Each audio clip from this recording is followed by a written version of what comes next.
Here. Jeff is here. Good morning. Yep. How did you Yeah. like the shoot from the hip Oh, I, theme? I I thought that might be what you were talking about. Yes. I mean, the that's a style that um, the idea of shooting from the hip wasn't so hard. It's something that I do a lot of zone focusing or scale focusing, and I Yep. think the biggest thing, like you were talking about focal length, trying to zone focus or shoot from the hip and feel that you've got a what you want in focus Yep. without confirming through your eye is tricky at the best of time. It gets trickier as you go to a longer reach. So Yeah. it's actually really quite a functional way to shoot if you're at 35, 28 or wider. Yes. I did the challenge just because I wanted it to be a challenge. This is for the 52 frames, and I did the challenge using a 50 millimeter f1 and Wow. manual focus. Yeah. Uh, and so the thing about that is so trying to figure out I basically set my camera so I knew it was focused at 3 meters in front of me, Yep. and I knew Yep. I had a certain plane of focus, like a focus well to work with. And then so I didn't shoot 400 shots, but I might have shot, let's say, 10 and be happy with two. It was that Well, kind of you're ratio. doing a lot better than me. Well, but one of the tricks to it I find over time is again and like when I buy lenses I really lean towards one that give me the focus scale on the top, because Right. then I don't really have to I can very quickly get a better sense of what will be likely in focus. Yeah. And I'm predominantly shooting with manual focus, so I'm choosing my focus more than my camera. But if I'm kind of, if I'm walking, like last night I was walking down the street set to about f2.8, I think, and I knew that I had about a certain, depth of focus so far in front of me. And so long as I keep that in mind, you can compose a lot more quickly on the one Hmm. hand, but the other thing is you can focus more. Like doing it from your hip is kind of tricky because you never know if you're going to cut people's heads off, as you say. Yeah. But Yeah. if you're walking down and you kind of know what your focus is or your depth well is, you can just concentrate on composition. You don't even think about focus. Yeah. You don't. And with autofocus, when I'm using a camera with autofocus, the tricky part, especially in a busy scene, is it will choose to focus on something I didn't want it to focus on. And so I come back and say, Yeah. oh, I know I got a really good shot. And I realized it was focused on a pole, up above someone. And no, I have no good shots. So, Yeah. but it's a good Yeah. challenge because I think it reminds people about focus Yeah. or how you're approaching what your camera will have in reasonable focus. So Jeff, Yeah. you're using the lens barrel distance, and when you dial in the focus. Well, yeah, I mean, on the top of, Yeah, like, I don't know if you'll be able to see it, but on the top of the yeah, lens there. So I yep. can, this is the lens I was shooting for that. But I can, like, if I'm shooting with a 28 millimeter lens, for instance, and if it's a nice sunny day and I'm walking down the street, I can set my camera to let's say 5.6 or f8, and then dial it in so that basically anything from about a meter to infinity is in focus. Yeah. And so I don't even have to consider focus. I can just walk down the street and do that. And now there's also something called hyperfocal focusing, where you're leveraging the optics in a way, and so a third of the distance from the camera plane to infinity will be in reasonable focus, and so it's not going to be anywhere tack sharp, but it's going to be a reasonable focus to use for street photography and such. So that Right. you're just using the optics of the camera at a certain setting, at a certain aperture, and then you can give yourself a lot of latitude for ways of shooting. Yeah, I think a Yeah. lot of the lens barrels don't have that anymore. I'm going to double I check. know I generally won't buy a lens unless it does, but that's I mean a lot of cameras Yeah. still, that like within your lens you can dial that in, or sorry, within the camera body you can dial in your aperture and you can still achieve it, but it's nice on some of the lenses where you still have it. Like, so if you buy older lenses, or if you buy Leica or Zeiss or Voigtlander lenses, they still all have them. But it's also, I guess, some lenses you can control the aperture on the lens, some you can't. But mostly once you start thinking about aperture, you can do the same thing. You can set like a Sony ZF. I could set that to have the same kind of principle. I could dial the lens into something that would give me a hyperfocal range, and then just turn manual fo or autofocus off, and that would do the same thing. It's a Yeah. bit clunkier. Well, people used to actually measure, take a tape measure out. Yeah. Sometimes to focus things, and you could dial it in the distance on the lens barrel. Now, Yeah, that's I way find it's back. hard to get a candid shot that way, but yeah, That's right. props off to the people Hold who can on. figure that out. Yeah. But there are other tricks. So that like for instance, a typical Canadian sidewalk, like the kind of the one like the street the sidewalk that you're walking down, they usually have the a kind of a line in them about every 2 meters. And they're like 6 foot slabs that you. So if Yeah. you just kind of walk down the street, it's okay, 6 feet, 6 feet, 6 feet, or 3 meters, 9 feet, and you lock into a couple positions internally, then you basically should kind of know what you need to be in at focus. And with some older lenses, you'd actually like they have a tab on the bottom. So if the tab's at the bottom, you're at 2 meters. So, some of those relationships are ones that can be baked into into the gear. Other ones are ones you just kind of get an appreciation of through the settings. But I think if you just kind of have a general sense of that, like you shoot at f8 for a certain kind of thing, you shoot at f2 for other kinds of things, right? So Yeah. Yeah. But that's an awful lot if you haven't been doing this or haven't been practicing it at any point to yeah. go out on the day and go, okay, it took me the entire first shoot to go, I don't know what I'm doing. Yeah, Yeah, because you're, I yeah, you're appreciate it. blindly moving. You have to get a feel for your camera. So that's it kind of take practice for sure. Yeah. Yeah, yeah. I did appreciate several people describing that, so I shot off 600 frames and I got two. And like Yes. Yeah. yeah, so that's kind of fun. Yeah, it was a good learning process. It's probably not a style that I am going to try to get good at. I do enjoy street photography, but I like to be able to control it considerably more than that. I'm less Yeah. interested in that strange moment of, oh, this just happened as I was passing by and I grabbed a shot. And I'm pretty confident that I got something. I like to control things a bit more than I that. I'm very much the same way. I've said before that I sometimes feel, well, one, I sometimes feel that I'm getting kind of sneaky when I'm shooting, from the hip in that Yeah, way. That said, you were earlier saying that with setting your lens at 18 would be a better start. But like it is a really fun thing to do to just go out with, let's say, a 28 millimeter prime or a 20 or like a 20, like yeah, whatever it is, but something 35 and below, and then you just go out and you just spend the day, and you don't even have to really just kind of get an appreciation for walking at that focal length in terms of what that gives you visually, and yeah, then to start thinking about, because it's not so much shooting from the hip, but you can shoot very quickly where by the time you get it up to your face, you should generally know what you're going to get, or what you're going yeah, for. And in some cases, you can be extraordinarily quick. So you boom, and you've taken a shot, and yeah, it's intentionally what you want as opposed to what your hip kind of gestured towards. yeah. So it's a good thing to practice from my point of view. Yeah.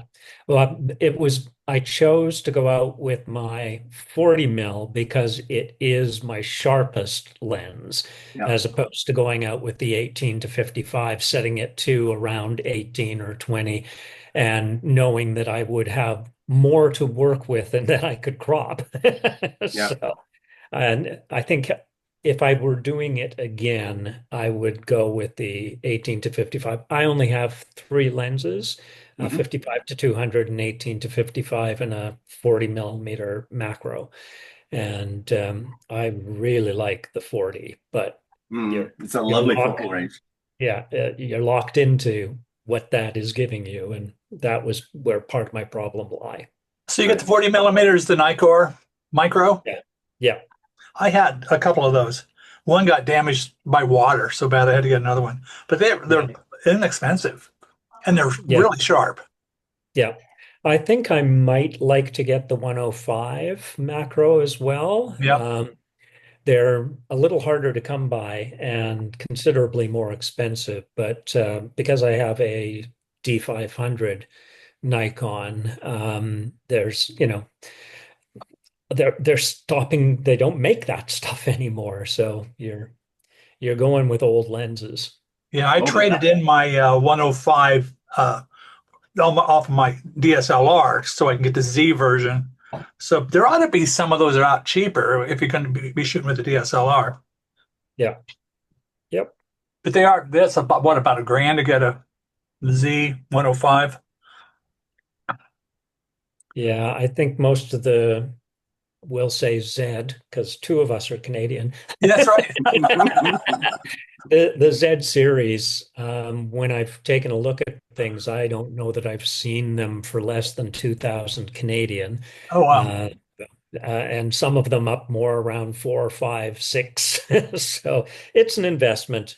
And I have played with one, I think it was a Z8 at one point, and liked a lot of the stuff that I saw, but I don't know that I liked it enough to throw that kind of money at it. Yeah.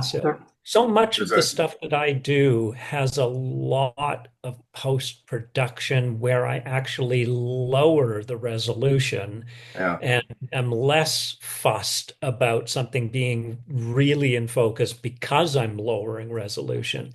That the stuff that I'm doing and putting up at a gallery show or something, I'm not sure that I really need to invest that kind of money at that point in the process. What I need to Mm. do is invest it in. I print on metal, and as opposed to somebody who can, have a reasonably good printer of their own, and so it's only costing them, $1 to do a print. When I do a print, it's 100 plus. So it's like I'm framing absolutely everything that I print, but I really like the way that that looks, feels, and so that's where a lot Yeah, I of think my that printing is an important thing. I mean, it's not essential, but it's very good to do that. It gives you a nice perspective. yeah. In some respects, going back to lenses, there's that saying, you marry the lens, date the camera, because Yeah, cameras are just the light box that collect light, but the lens is the magic in the whole yeah, whole optical Yeah. train. But 40 millimeters is an interesting focal length.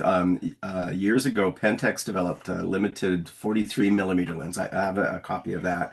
And 43 millimeters is actually closer to, like, that's the closest optical representation to human vision. So even though we got kind of used to 50 as the normal, 43 is the normal. And in recent years, you see people kind of coming back around and starting to bring 40, 43 millimeter lenses back into play.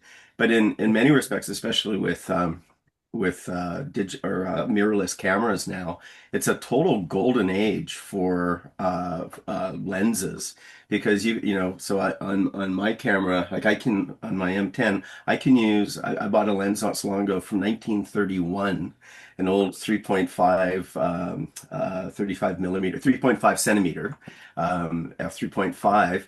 And it's an LTM mount, so anything that's an LTM mount will mount. I can mount old M42, I can mount Pentax, I can mount K. Like any lens possible can be mounted.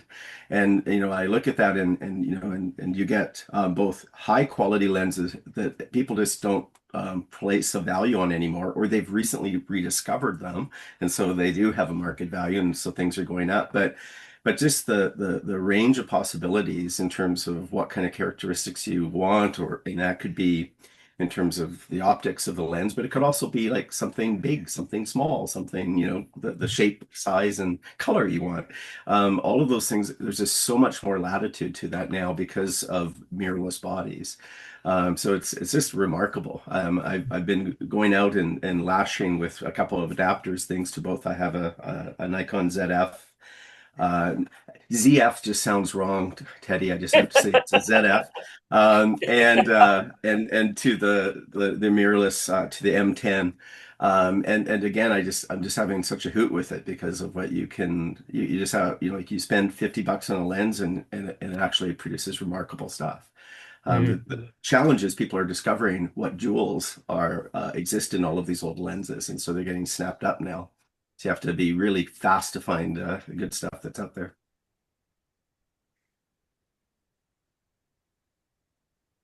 Yeah, my 105 when I converted from the ED, the Nikkor 105, to my Z version.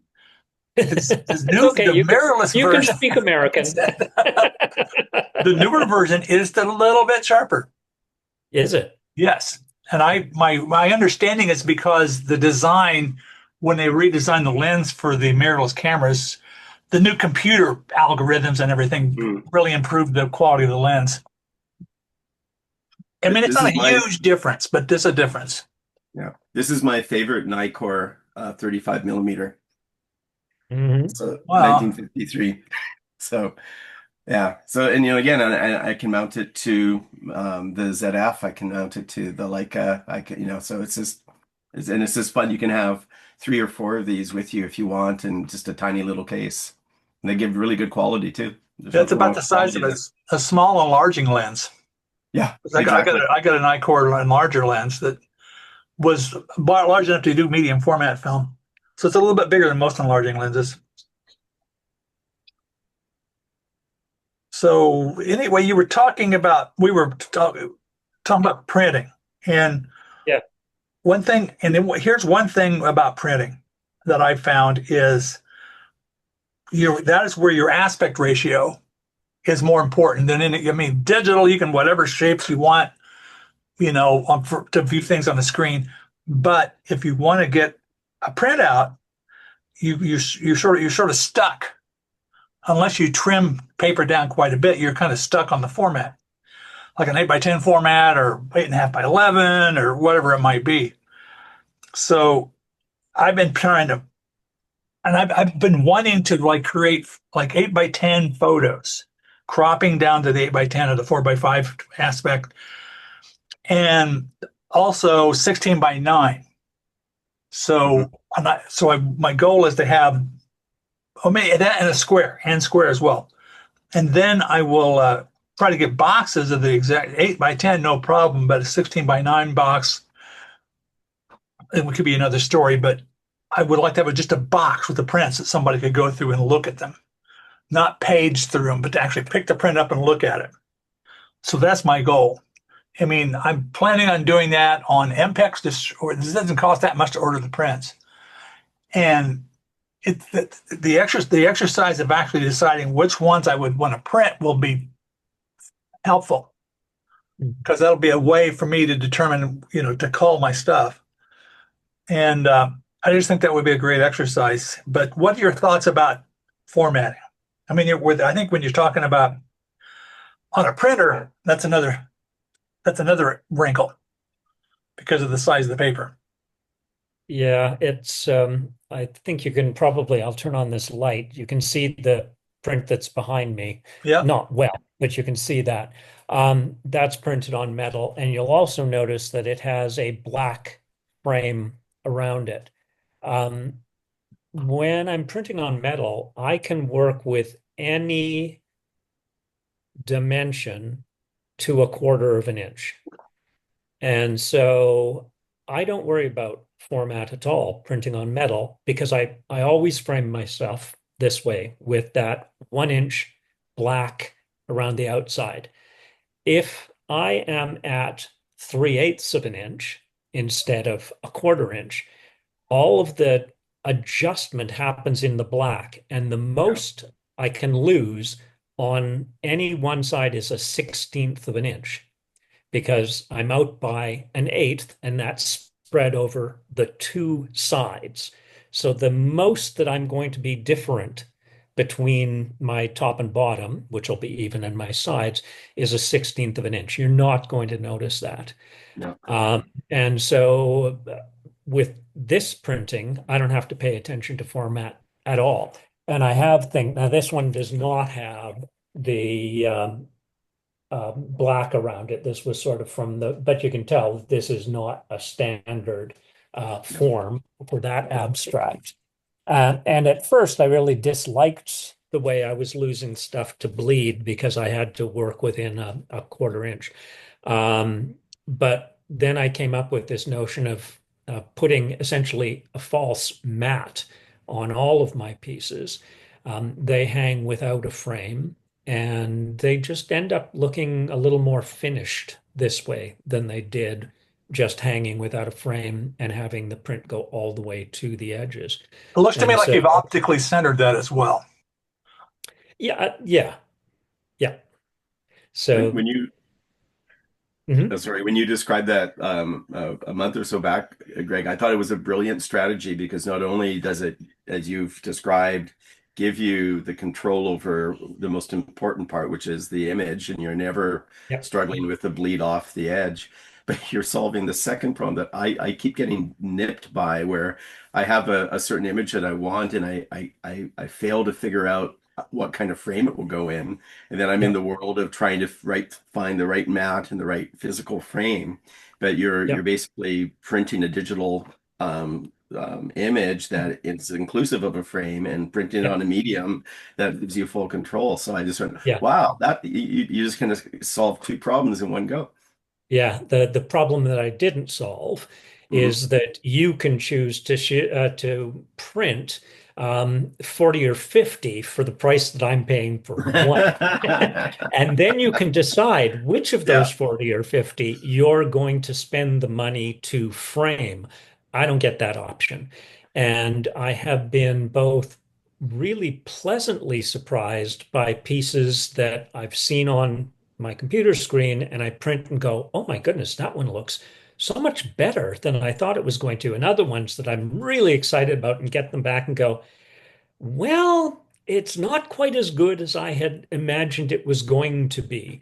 But I've spent the money at that point. So my yeah, investment is all up front. And I do end up printing pieces and going, I'm not sure I want to put this up on the wall at the gallery.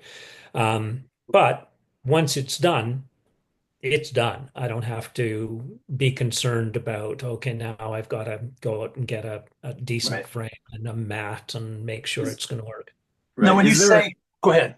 Go ahead, Well, I was Jeff. just saying, is there a proofing process you could go through, like a prototype? So, for instance, if you did just print out something on paper and then you kind of get a better gauge of whether or not I it's don't worth have a going to. printer, Ah, so I am not doing that at this point. I mean, maybe at some point. I've gotten so that particularly with I've got about 3 or 4 different series of things that is the bulk of what I've been printing. And so this you can't really tell from this distance, but it says street photograph, but it's got a bunch of things going on with it in terms of filters and such. So it feels a little bit more painted than photographed. And I have a pretty good understanding of how things are going to turn out yeah, at this point. Having done, I guess I'm on my 4th batch of things that I've had printed at this same place on the same materials. The first batch that I did and the one that I held up were semi-gloss, and I've just found them too reflective. And mhm, it's not like doing a print and then you can put museum glass over it and you deal with some of that. Um, this one back here and all of my more recent stuff is done matte, and it just makes them really easy to look at in situations that are not um, gallery lighting. yeah. And so I think they display quite well that way. Um, but yeah, I'm not sure about investing in a printer. So the things that I do this street photography, which has quite a lot of treatment to it. I'm actually going to share my screen for a moment because I have a piece that let me pull up my Photoshop now. So this was taken.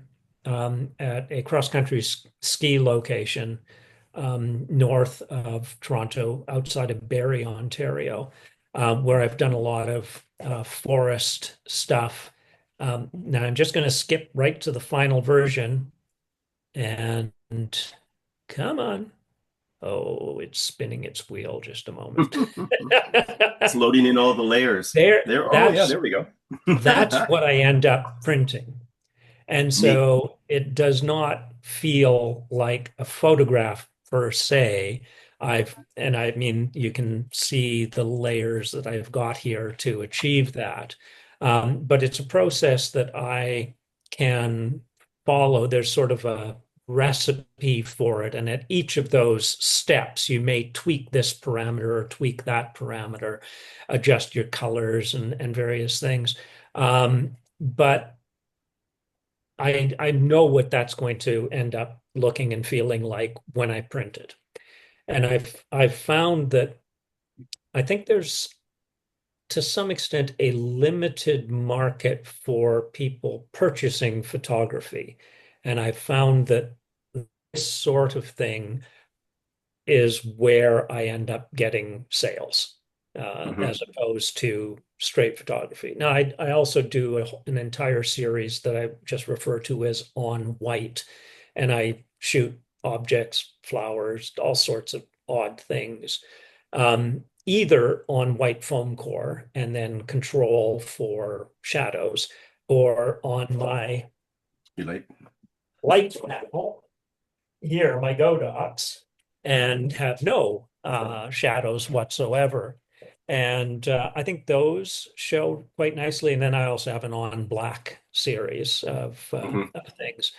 Um, I like to shoot a lot more than that, but I don't print a lot more than that because I think that's really where I might be able to find more of a market.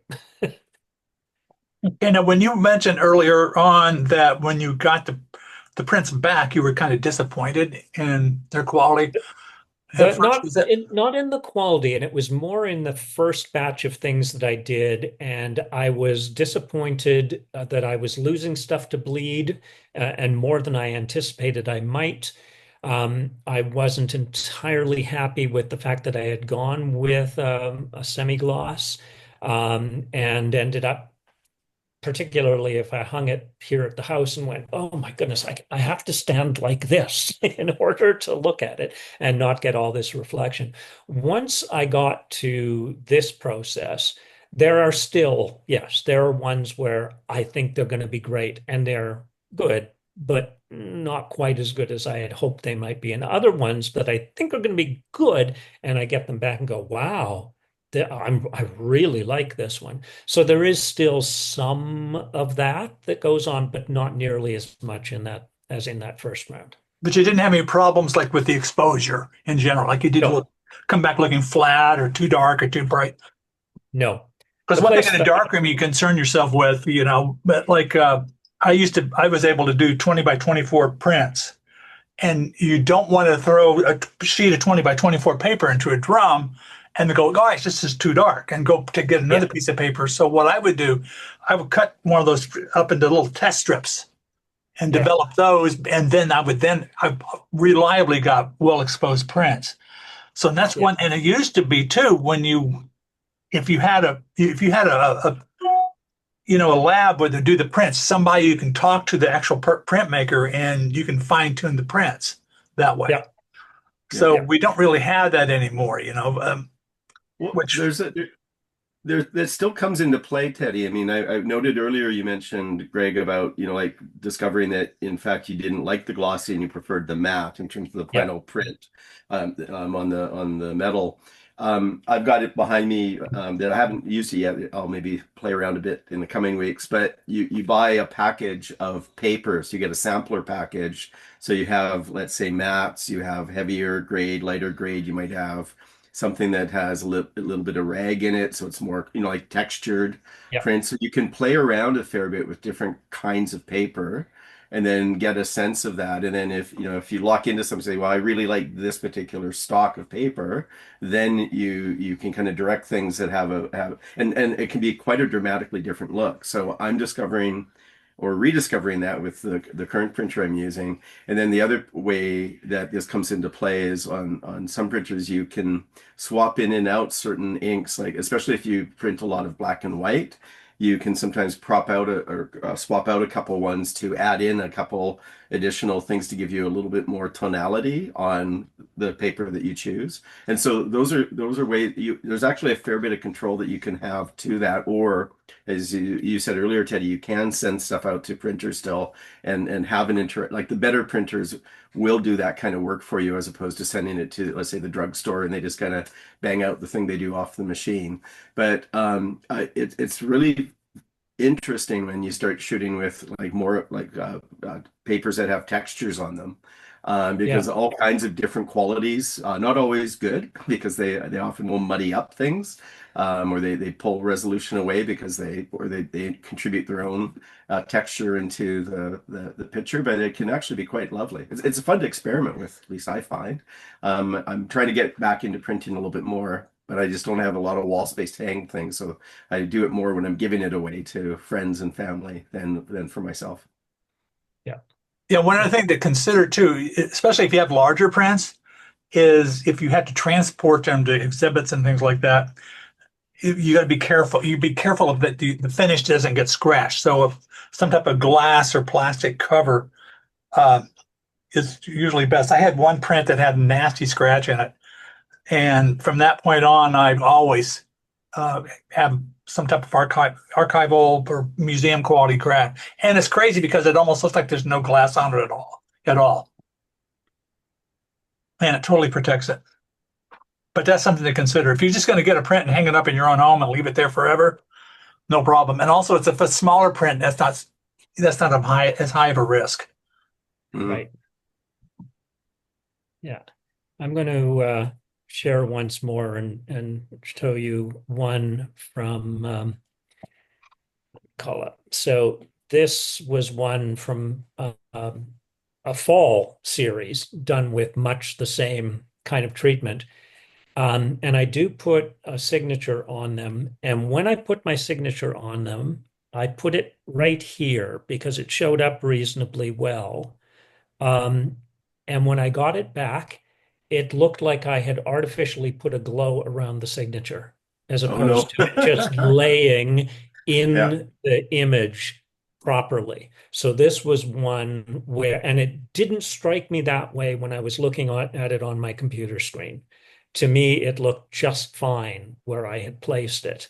Um, but because I had just I don't have the version of it that, but it lived right in that little glow and it looked so wrong. So I have since moved it and just moved it down into here so that it bridges several of these and it looks absolutely fine. But that was one of the little things where I didn't anticipate in looking at it here on my computer screen like this with the signature on that it was going to end up bothering me when I saw it on 20 inches by 15 inches. And it did. It was not nearly as good as I had hoped it would be. Now, when you create Greg, the there's a signature, do you use a brush for that?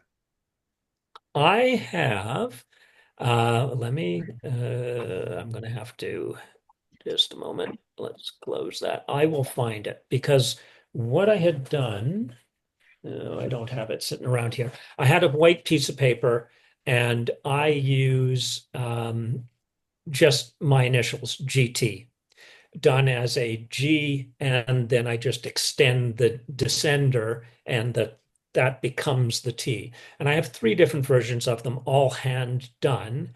And then I just have them as a PSD file. So I have them available as either black or white, and I can drop them on and size them, and I can even, distort them slightly so that it doesn't look like the same piece each time. I don't know whether you can see on this Oh in yeah, that yeah. bottom corner there. That's the first one that I had ever done. And so I just use that. So how do you Um, apply it to on a layer on top of it, or Yep, it's just the last layer that I put on after I do a layer where I expand and put a lower layer of black that fills that to do that, and then I put the signature on as a top layer, and then move it around, find out where I want to put it. That becomes my final.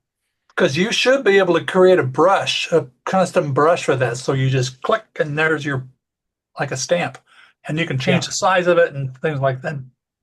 yeah, Greg, when That's I for both of the pictures that you put up, I immediately started thinking of Tom Thompson's work. There's a kind of a group of seven aesthetic to what yeah. you're It presenting. definitely has a Canadiana kind of feel to Hmm. those pieces that I have done, and I think that's partly what works for other people. I wouldn't do it that way if I didn't like it. Yeah, yeah. Well, But the other, at the same time, I think it works better than the initial image that I had. And yeah, it's been interesting to discover as I go along. I'll think I've got a really nice photo, and it the technique doesn't work as well as another piece that I don't necessarily think is the best photo. I think part of what worked in the second one that I showed you, is that cedar gives you the focus point, yeah, the spot where that image works. And sometimes I know that when I'm taking the photo, and sometimes I don't. yeah.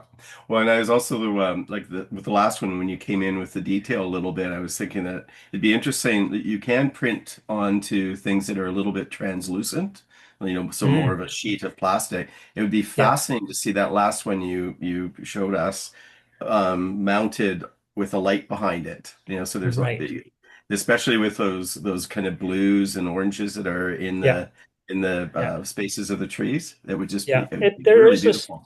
there is a slight stained glass Yeah, component yeah, to it too. So I do think a light box kind of presentation might well work for some of them. A little less so for the winter stuff than for the autumn, where you've yeah. got more of those richer colors. Yeah. now on a slightly related thing, and there was a ski in the group. Uh, he had a pretty decent shot this week, but he usually uses borders, and I kind of don't like borders. I think frames are fine, Yeah. but so what are you guys' thoughts on borders in a photo? I use mine when I print. I don't display them that way if I'm putting them up on a computer screen, in general, because I don't think they tend to work there. And even sort of the best, slightly ragged ones still feel digital to me. Mhm. So no, I'm not much of a fan of them either. I kind of smirk because I go back to I can recall years ago when I was starting to um, just get to know digital printing or printing off of my computer. At some point in time, I bought some software that allowed me to apply a frame.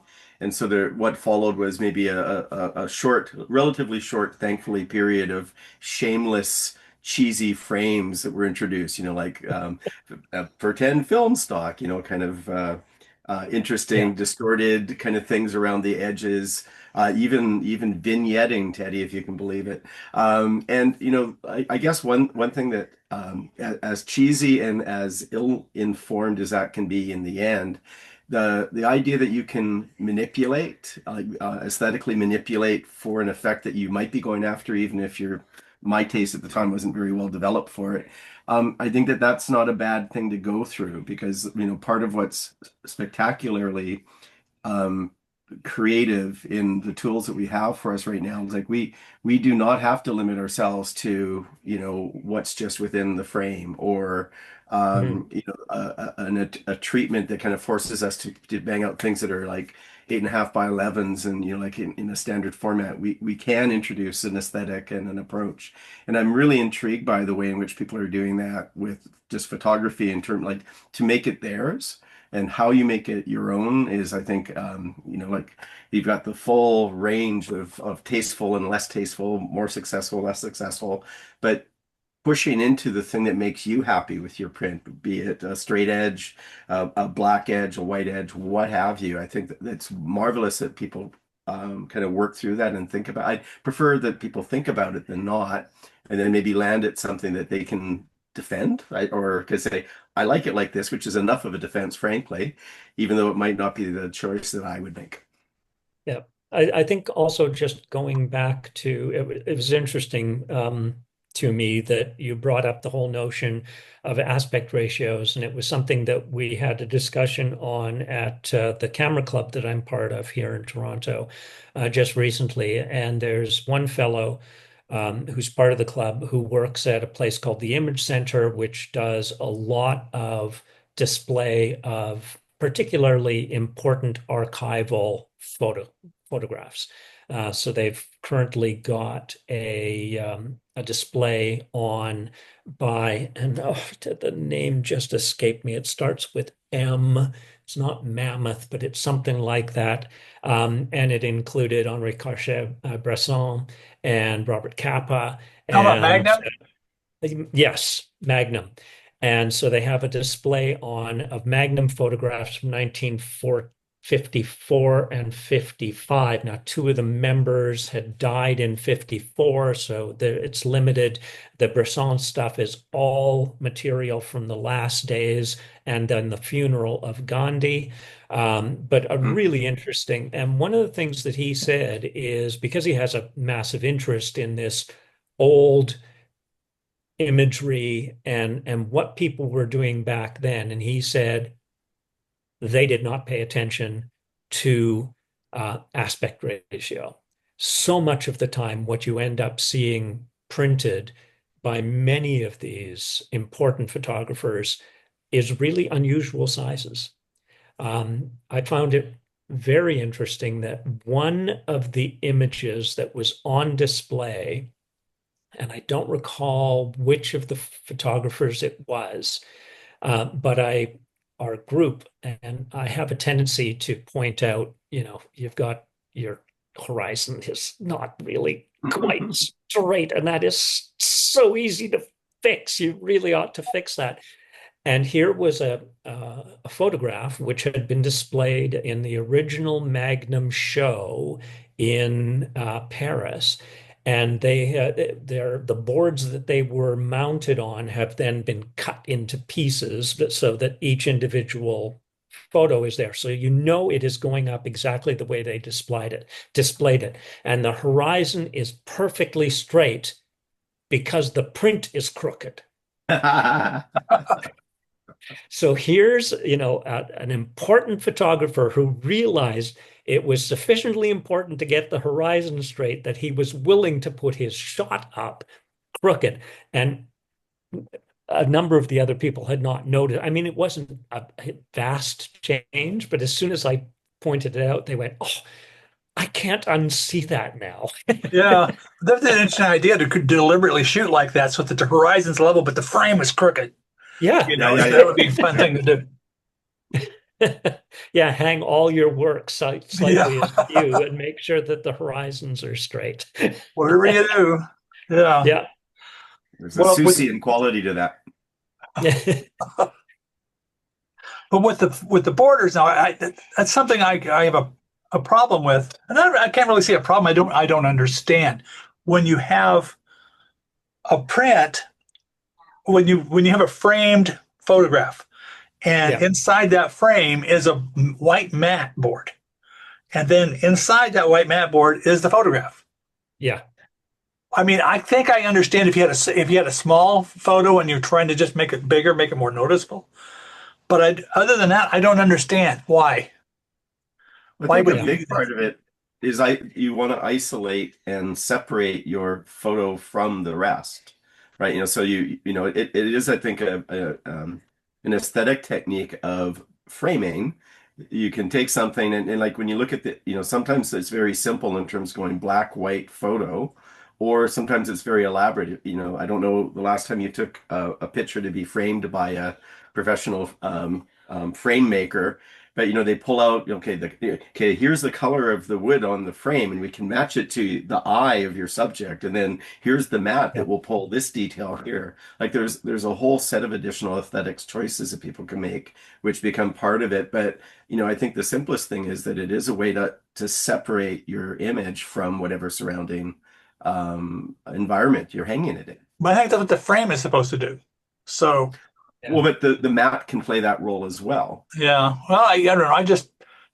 I don't get it. I mean, I think that a man, like Yeah. if you go to a museum and look at paintings, you almost never see a painting that's got a border around the painting and then the frame outside of that.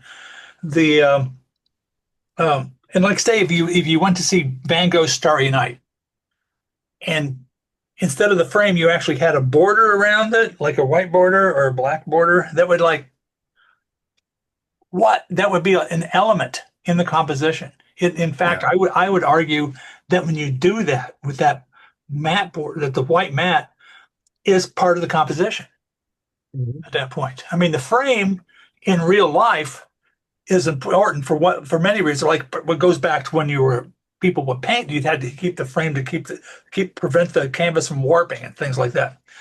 And the idea was to have a transition between the environment and your painting. And ideally, that would be something that would match the where it's intended to be displayed.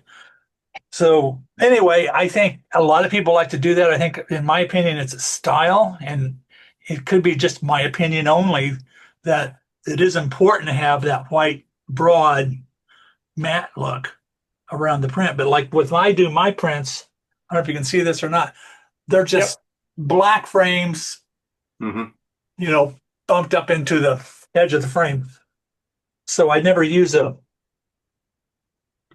any type of white cushion between that and the frame. And I never apply a border around my digital prints. Now, I think that being said, you do have the concerns about web design. So if you're going to have something thrown up, like with Flickr, you're either going to have white or black. And that's what's going to be the background, the outside of the image. If something's on if you have your own web page, you decide what color your background's going to be as your photos are laid over on top of that. So yeah, it's important that you do have things like that in Hmm. the digital world. But I think some of this does connect back to the standardization of print sizes, of frame sizes. And, you can use a mat to take a frame that, you can either frame it just as you framed, or you can take an 8.5 by 11 and frame within that same yeah, frame, but you've just used the mat to do it. So that I think that the supplies offered to us in terms of, retailers kind of drives people towards a certain kind of presentation in one part. One of the best things that I think people can do, like you can invest a very small amount of money in a mat cutter and a miter saw, and then you can cut your frame to whatever size of image you want. And similarly, you can print to whatever dimension you want on whatever paper stock you have on a printer, and then you just cut it. But a lot of people don't want to cut photos or printed photos because they're worried about damaging and things like that. But the tools are actually fairly straightforward. But I think a lot of this is driven just by standardization in terms of the things that people, you go to the store and you buy a frame that's pre-built. Where in fact, if you have a few nails and a miter saw, you can frame it any size you want. yeah. Well, there used to be too. You didn't like they would display prints without a frame. You would have a mat, like a rectangular hole in a heavy piece of mat board on top of the photograph, and you would then hang that on the wall. Uh, so there's a certain amount of practicality to that. So but one other item I would like to. This is something that always kind of bothered me a little bit. I was at an Ansel Adams exhibit maybe 10 or 15 years ago, And I kept looking at the prints. I thought, man, these just look like dim and dingy, too dark. They were all, they were all too dark. Then I realized they had a broad white border on each one of the prints with these museum spotlights down. You could see it very clearly. But when I was looking at the prints, that white border was stopping down my eyes. So Right. Hmm. it was actually making the image look dark. Yeah. Oh, interesting. So, that, and oftentimes I will see photos that are on the weekly where they'll have a broad, bright white border around it, and it's almost like that's all you can see is this like neon light around it. Like Yeah. it should be the photograph. It shouldn't be the border. Yeah. So Yeah. Well, anyway, there's here, a lot of people swear by borders, and I don't want to, you know. yeah, I'm gonna share again because Sure. I have a, a thing where I think you can get a bit more discussion into this. So here are two pieces where, yes, there's white because I'm working with very unusual shapes in each of these. Both of these are multiple exposures of the same person. And there's a woman that I follow on Flickr, Sonia Gobert, and particularly with the overhead shot, she does a lot of this kind of stuff. And I was inspired very much by some of the work that she does. She tends not to work with all of these sort of strange shapes too much, but it's something that I've enjoyed doing. And as you can see, one of those has a bit of a border around it because I added an effect after I had built the piece that way. The other one does not, but so in a case like this, I'm working about as far as you possibly could from a standard size of Yeah. photo because they're not even standard shapes. And so this is something that where I do sometimes include a border component to it. I don't think I've done any of these with black as opposed to white. But because I'm working with the white as part of it, I don't know, Teddy, if you would get that sort of damaging component to the white because I've got the white up in front of me, and so I do treat it as a component of this finished piece. Yeah. Now, one thing when I do my own processing, I usually have a black background when I process it. Yeah. I've discovered it could just be me, but when I upload an image like that online, it always looks, wait a minute, that's too dark. So I frequently will flip that background to white. And you'll see, oh, Mhm. yeah, it's right. It's too dark, because I think looking at studying and paying close attention to the photo with a dark background, it just makes your eyes different. And I Mhm. think seeing the white, it gives you some balance. It makes it you're able to more carefully fine tune the brightness of the photo. Yeah.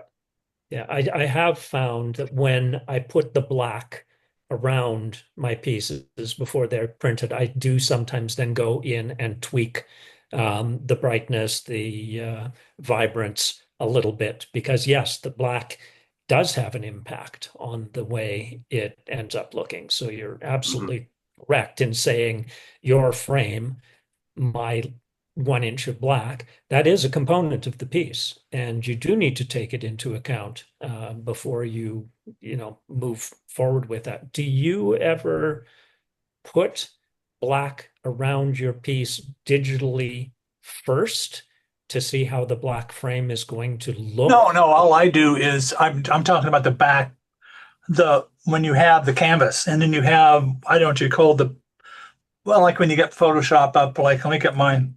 I'll show you what I'm talking about here. Oh, come on, share, zoom.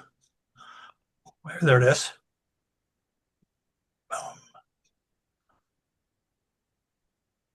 And I will, Yep, okay, I'm gonna drag this over here.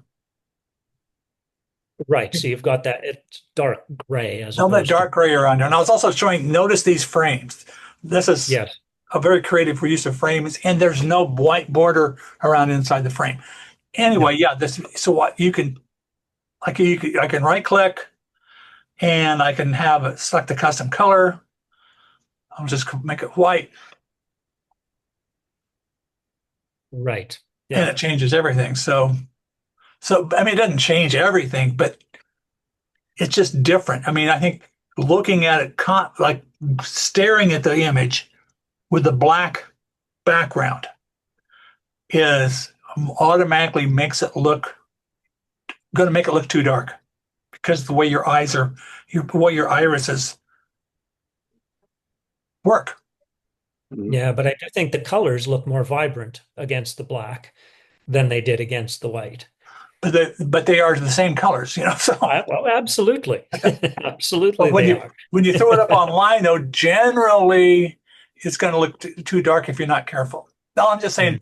Mhm. I never hurts to. I don't think it hurts to tweak that.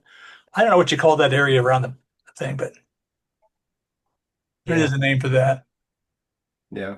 No, I do. I mean, I think that's an astute observation, especially like the people who are displaying the Ansel exhibit. It kind of surprises me they wouldn't have thought about that.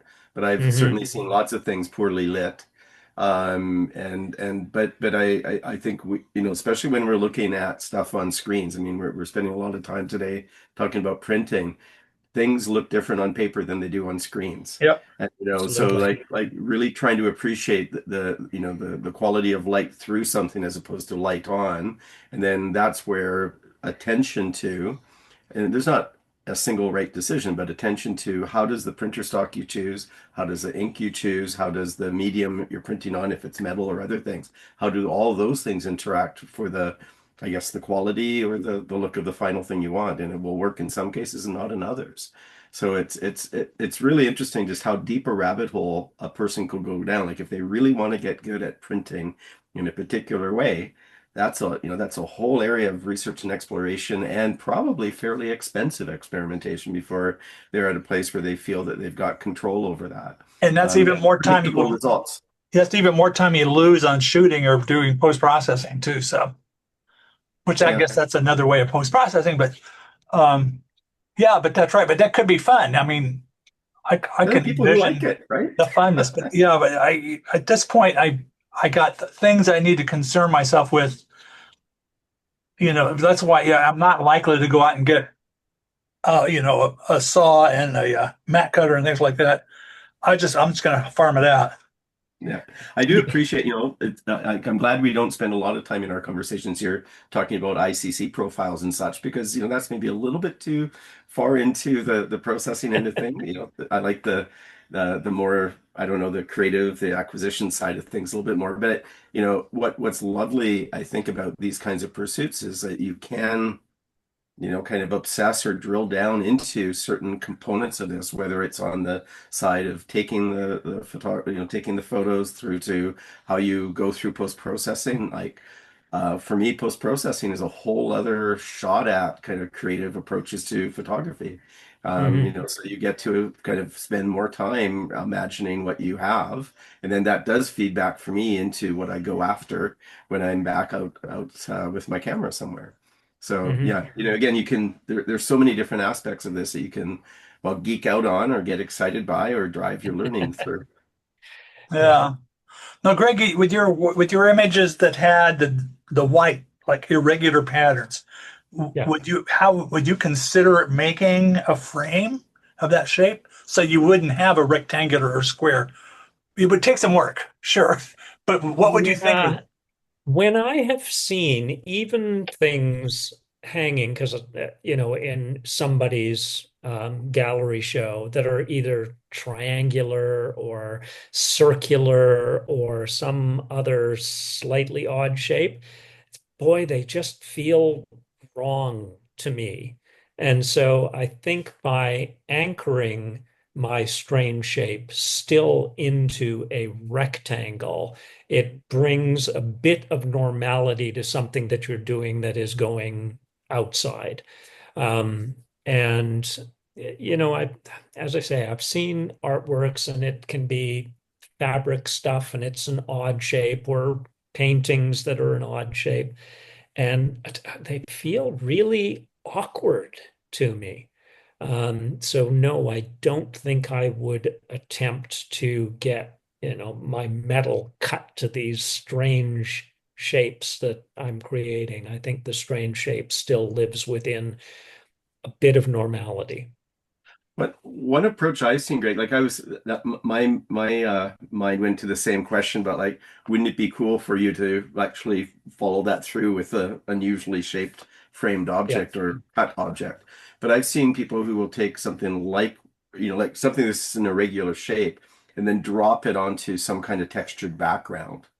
So yeah, so rather than going with white or black, I mean, black maybe does a little bit, but with all of those lines and kind of dynamic moves that you're making in the facets, to have something behind that that's kind of, emphasizing or that.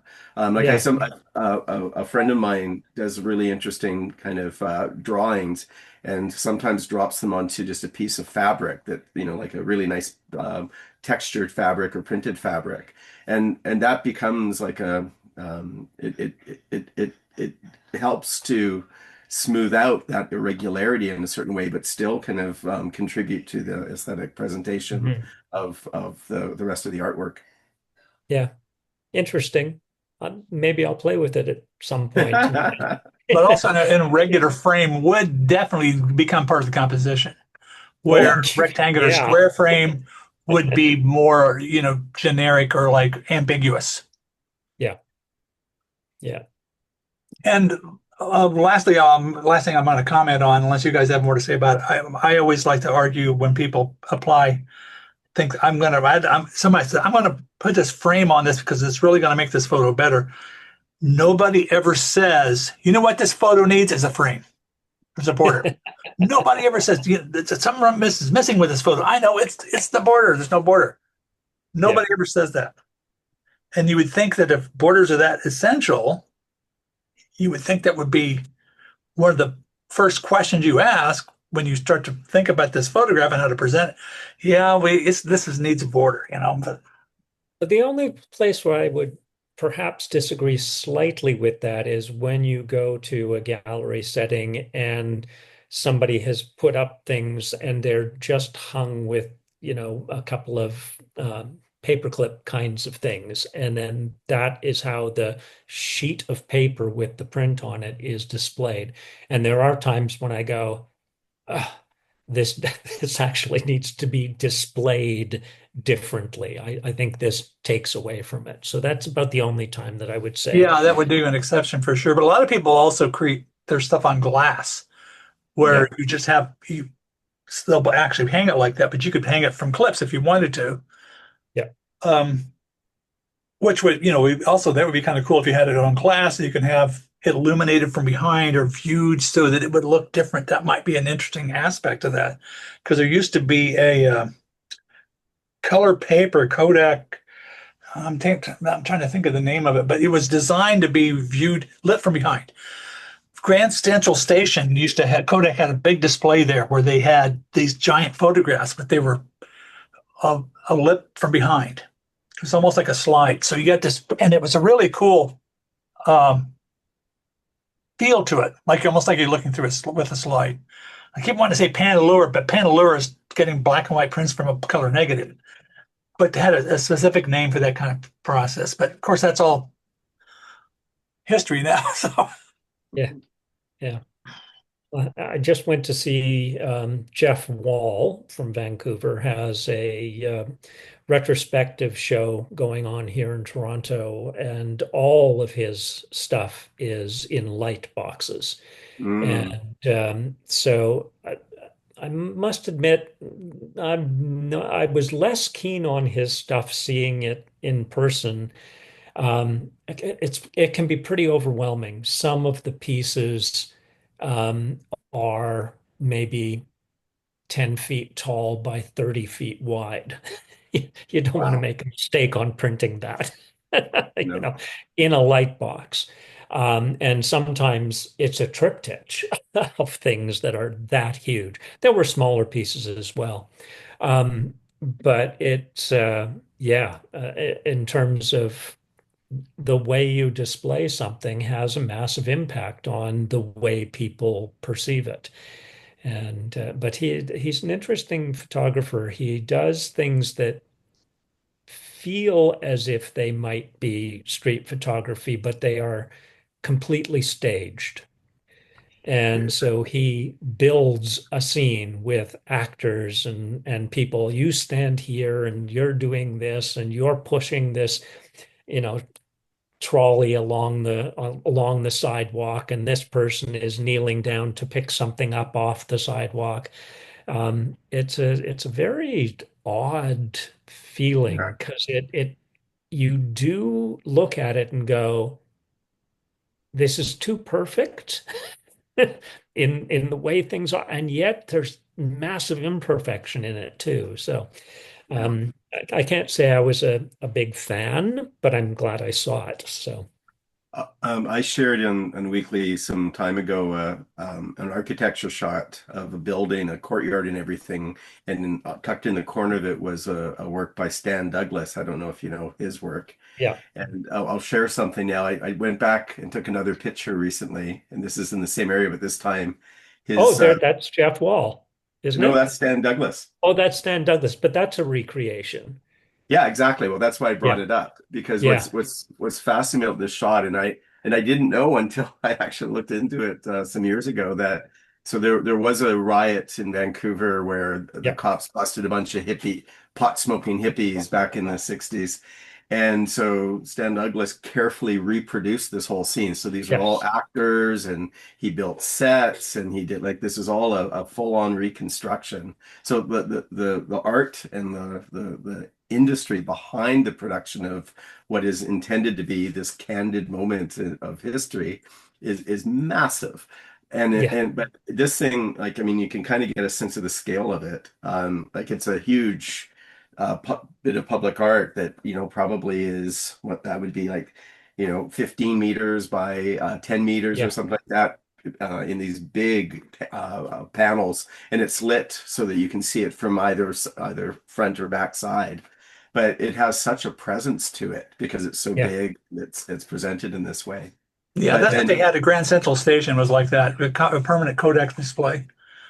Yeah, but so I made a point. So we've been talking a little bit about other people's art on Weekly recently. There's another set of discussions about that, and so I made sure when I put this up because there's something that I put in here in terms of the Christmas festival and the lights and all of that.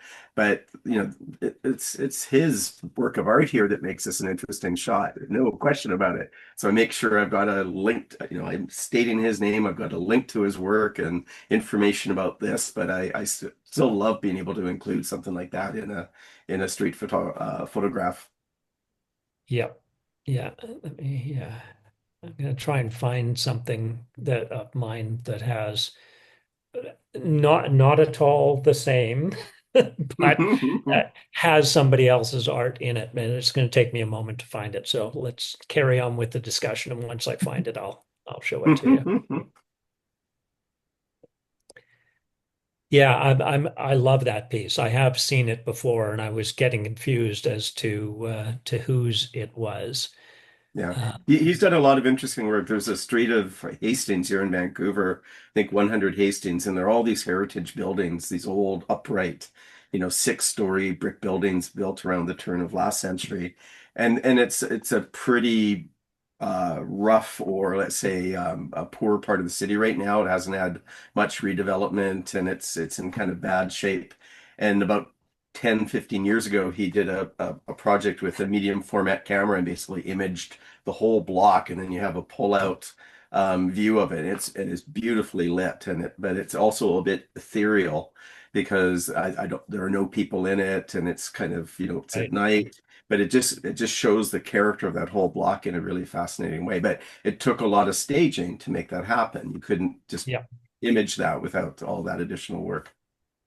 So this is a piece that I took at the National Gallery in Ottawa, and Riopel Mm. is a very well respected painter, but I love the fact that this woman's coat Yeah, yeah, yeah.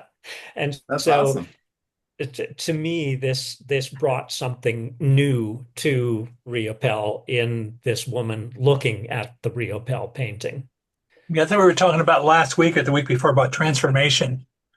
Yeah. What's transformative about it, which this is very transformative. I think also the texture of the gray hair Yes. um, Yeah. is like rhythm. It's a rhythm to it. With Yeah. Yeah. When I think I showed you, we were talking about street photography and kind of serendipity. Like that's a serendipitous moment that you got there. Yes. And and I mentioned to you that there's a club I go to where they have a zebra head mounted on the wall, taxidermy Yes, I zebra. remember. Yeah. And I've been taking pictures of it for years now, but then recent times I keep seeing people wearing striped outfits near it. And so I just, run through the Every crowd time to you try to get do. in position. Yeah. Yeah, I had spotted this woman before she got to the Riopelle, and I was going, oh, I really hope it just stops in front of this painting. And I sort of wandered around behind her so that she would not see me prepping for this moment. And then it was a case of here it is. This is the moment. That's the shot I want. I've had plenty of times when I shot like when I get lined up and that person walks off Yes. Yeah. just as you get it lined up, or somebody else walks up. Yes, yeah, that would not have worked either. It needed to be just her solo looking at it and not getting the full painting. I did not want any frame around that painting. I just wanted that component of it and Yeah. her to sort of blend into it while she's looking at it. Well, that has I think of your Degas photo from a week or so ago, Teddy, and the all the poses of the Degas dancers, and then just the human poses you caught in front of them. And I think that that kind of tension or that kind of reference in terms of life and art. I mean, artists do that kind of stuff all the time. So I think Mhm. Yeah. it's a Well, really nice kind of creative way to pay attention to what the environment you're in. yes. Um, and I think museums, like kind of like so you sort of do street photography, and people aren't as they don't really notice you taking photographs as much because everybody's taking photographs of the art. Hmm. So you can get away. It's easier to get away with it. So if you're shy, that's not a bad way to do it. And there's also structures like the hallways, the way they're designed, the curation of the paintings and so forth. That gives you a chance to help further compose the image, from within that framework.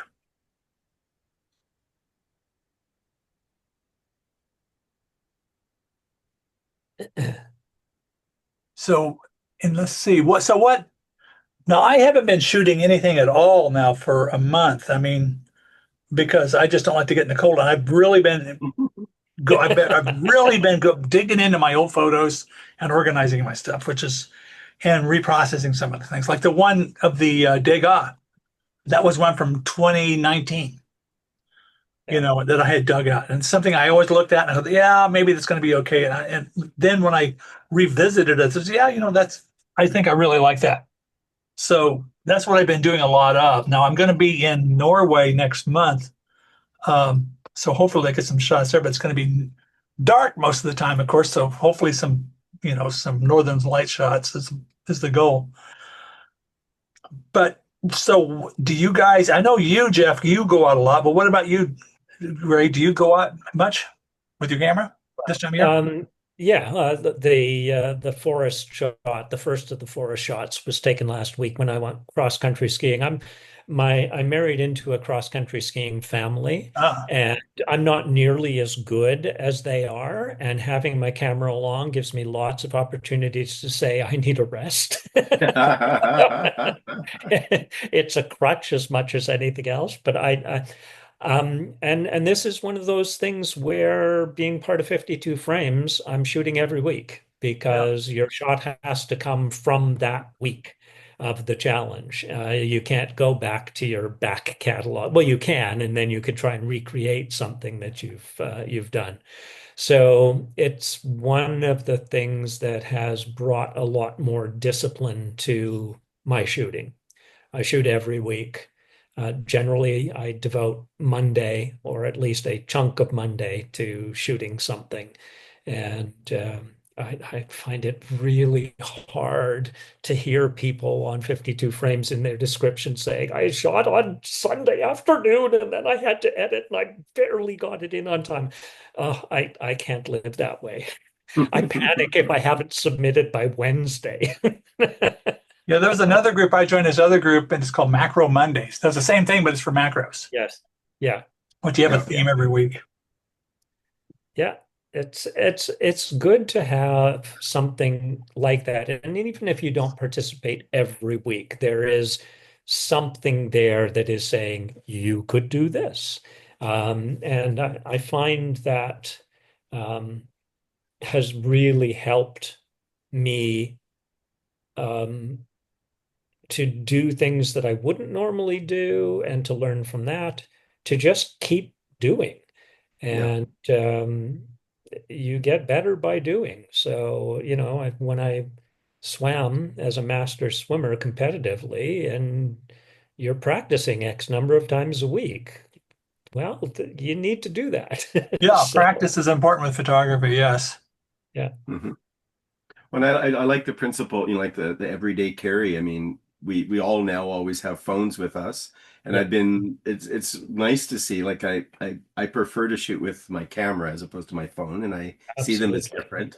But at the same time, I'm appreciative of the fact that there are some really creative things that people image with their phone because they're looking and they're taking a picture, and it's a camera. It does a phone. It doesn't really matter, but the principle of always having a camera with you or always having an openness to looking for things that you want to image, I think that's how I end up. I try to be taking pictures pretty much every day because I carry a camera to work with me, and I have some opportunity to stop and notice something. And on most days that happens. This time of year, it's a bit of a fight with light because I realize that I can't do sun to the extent we see sun in Vancouver this time of year, but I can't do Yeah, like well lit stuff in daylight unless I wait till the weekend really because I'm typically at work unless I go out in the middle of the day on my lunch break or something.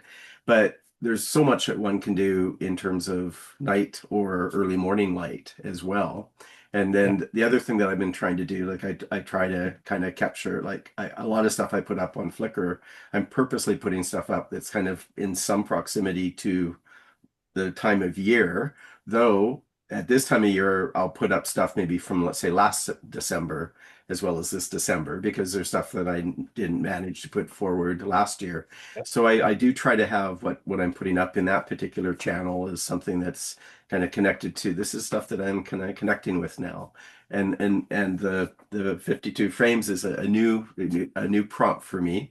So I was out this week looking for things that were filling the frame and I'm trying to gauge how whimsical I can be. So I'm still kind of Yeah. stuck in a bit of a whimsical mode with that one. So I'll get something up, but it will be up there today because I haven't yet edited it. Yeah, yeah. Well, I have to tell you that I didn't get this shot without having my phone with me. Oh, So hey, I was that's cycling awesome. along Dundas Street and suddenly this mallard walked by. That sounds like the beginning of a joke. Yeah, Yeah. really. But yeah, I mean, I didn't have my camera with me that day, but yeah, I had my phone, so Yeah. Here, grabbed that shot. I'll show you since we're on duck themes. So my this week, I think you can tell me if this is the right thing to put up in 52 frames. Yeah, I do think it is. I love the Yeah. fact that the moose is behind the duck too.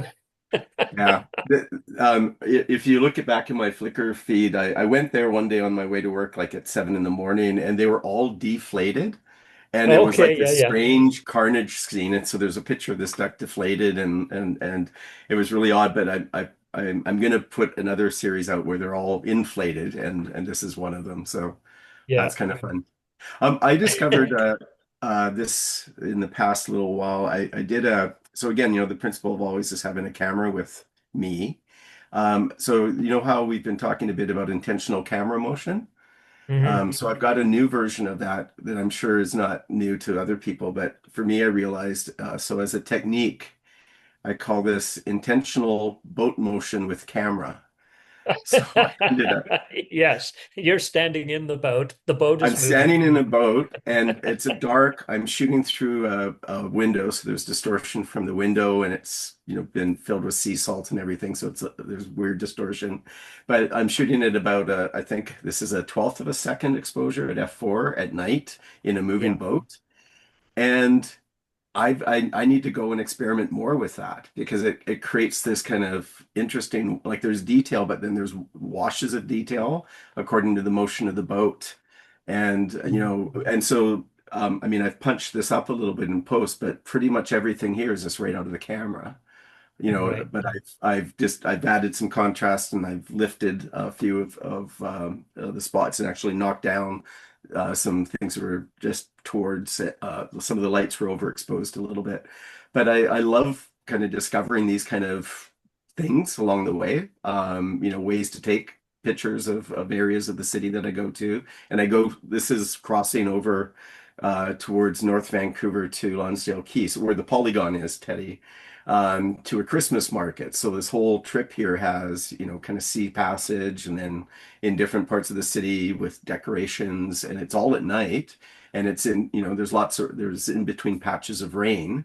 So all of these are different kinds of challenges and opportunities for imaging from my point of view. Yeah, I particularly like what it did with the light flare. Yeah, well, that's basically distortion. Did it zoom up for you? Can you see the detail? yeah. Yep. Yeah. So that's like so I love shooting through bus windows and things like that because of these kinds of effects. But what I didn't Mhm. notice until I got home is just like look how like this is not sharp, just to point out to No. you, but it's not sharp in a way that I find pleasing. Or, Yeah. like back there, it's not sharp in a way that I think lends aesthetically to the overall quality of the image. Yeah. And because it was raining and there's lots of low light cover, I have these other shots I'll show you a shot not through. Hold on, there's one other one I'll bring Right. up. Um, Yeah. um, some other water shots. So let's do this one. So this isn't through an obscured glass, but you notice the sky is reflecting down a lot of light and it's picking Hmm. up colored lights from the city because there's a lot of colored lights in the city right now. So, anyways, I Cool find shot. I'm sorry? It's a cool shot. Yeah, yeah. Hmm. But so I try to just go out, if you have your camera or a phone and you're going to take a picture with your phone, just taking pictures when you're out. And then that t turns into taking a lot of photos every day. Yeah. Yeah. Yeah. You've had worse conditions though with the atmospheric river Yes. that you had. As all I've had to deal with is cold and ice, but Yeah. Toronto has not had your kinds of precipitation of late. So Yeah, it can be bracing, especially when the rain's coming sideways at you. It's a little bit yes. dispiriting. Yeah, well, one of my stepkids is here from Vancouver at the moment, and he was busy complaining about, an original Torontonian going out there and going, "I'm so tired of the rain, and it's so much rain." Yeah. But then the good thing about it is you kind of figure out, and like this is the time of year where I do it. I spend, how do I capture how I feel about the rain? And you go out and you capture rain, and rain is really cool to capture, and all of its Hmm. what it does in terms we've talked before about reflective surfaces and such. But then the quality of light under rain can be pretty fascinating at times. Yeah. So I like that a lot. I've One of my got one goals that is to head out during a rainstorm and I need to scope out a place to just park with traffic Mhm.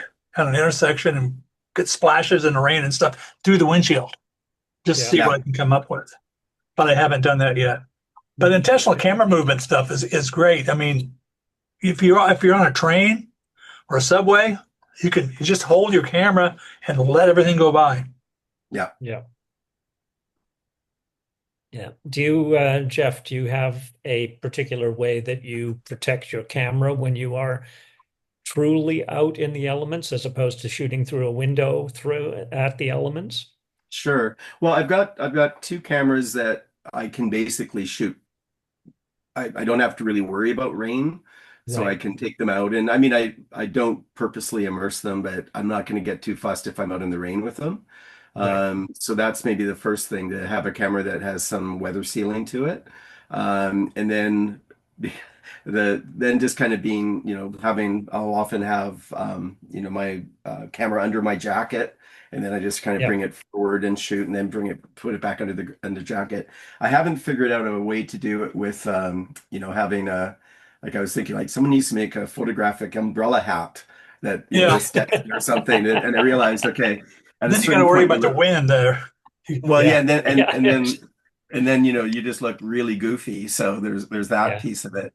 But here, I'll show you one other shot. This is I think I called this one Atmospheric River. So this is a couple of years ago.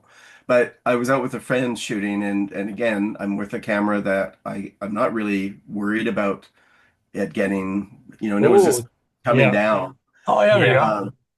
And so and what was interesting about, like, this was really coming down. And so if you look closely, I don't know if I can zoom in. Did that zoom in for you?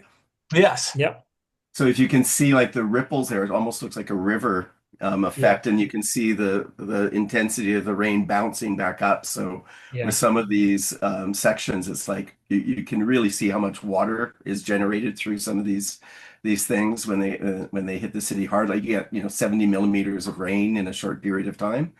Yeah. So it's really something. But I really, encourage people to go out when it is inclement, whether it be snow, whether it be rain. Like, it's got the similar opportunity as different times of light does. Like if you go out in the, dawn or dusk, where the whole world changes because of what's going on with the weather. So Yeah. even, finding a place where there's a drip from an eaves, or watching, like, surface, like, if you right after the rain, surfaces of flowers or Mhm. leaves, or anything where water gathers, Yeah. all of those are they just kind of pull your attention to something that makes the familiar different, Yeah. which is, and I like the idea of, bring back the rain. Yeah. Bring back something that to you represents the rain, and maybe it's like soggy Vancouver people. I've got one of those. I'll show you in a minute. So yeah, I mean, I think that kind of stuff is, apart from the cold, it is hard to shoot in the cold, I find sometimes, in part because the camera also starts to get unhappy with you if Yeah. it's too cold. Yeah. Yeah. We had a I'll we show you had what I do in the a rain. yeah, we had somebody give us a presentation at the photo club that I belong to on photojournalism. And one of the things that he said, because he travels a reasonable amount, whenever he stays in a hotel and they have those clear plastic shower caps, Yeah, he takes, because he said good they're idea. absolutely the perfect size to spread it across the lens and it'll close essentially at the back of the Yeah. camera. And yet it's clear. I have access to everything that I need access to, and he shoots through those. Yeah. I keep one of those, just a grocery bag, one of those flimsy grocery bags, and Yeah, wad it in my back pocket if I think there might be some rain, just in case it really yeah. comes down. So I'll show you what I usually do with the rain. Let me share this. This is what I do in the rain. Yes. Once That's you a get great used to perspective. handling the umbrella, you're okay. Yeah, Nice. Yeah, it's easier to shoot with an umbrella when you're using a camera that has autofocus. It's harder Yes. when you're Yes. having. I'll show you one other rain one. This is like maybe 5 p.m. on a rainy day in the city yeah, Oh in the yeah. winter. See, it'd be kind of cool just to zoom in on all that bokeh, yeah, on the sidewalk. Yeah, well, it You is could, it is quite pretty. you could You probably know, mine that scene, for all kinds of different ways. That's yeah, all I tell yeah, people sometimes with waterfall shots, you can get pieces of it. You can get like 15 different things out of one waterfall. yeah. yeah. I got to step No, I away think, from here in a minute, so you guys keep up the discussion. I'll be about a minute and a half. yeah.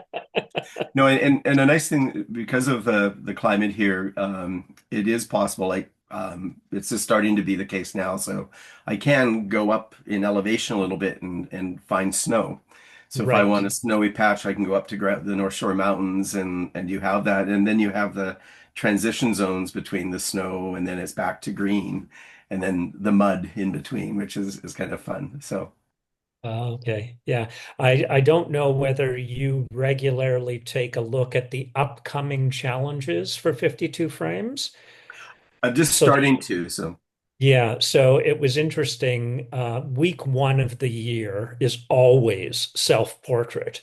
But when that was the fourth week out, Joseph, who runs the site, didn't put self-portrait up as the theme that week. He put feral cats eating hamburgers oh my God. as the theme, and he had an image to go with it.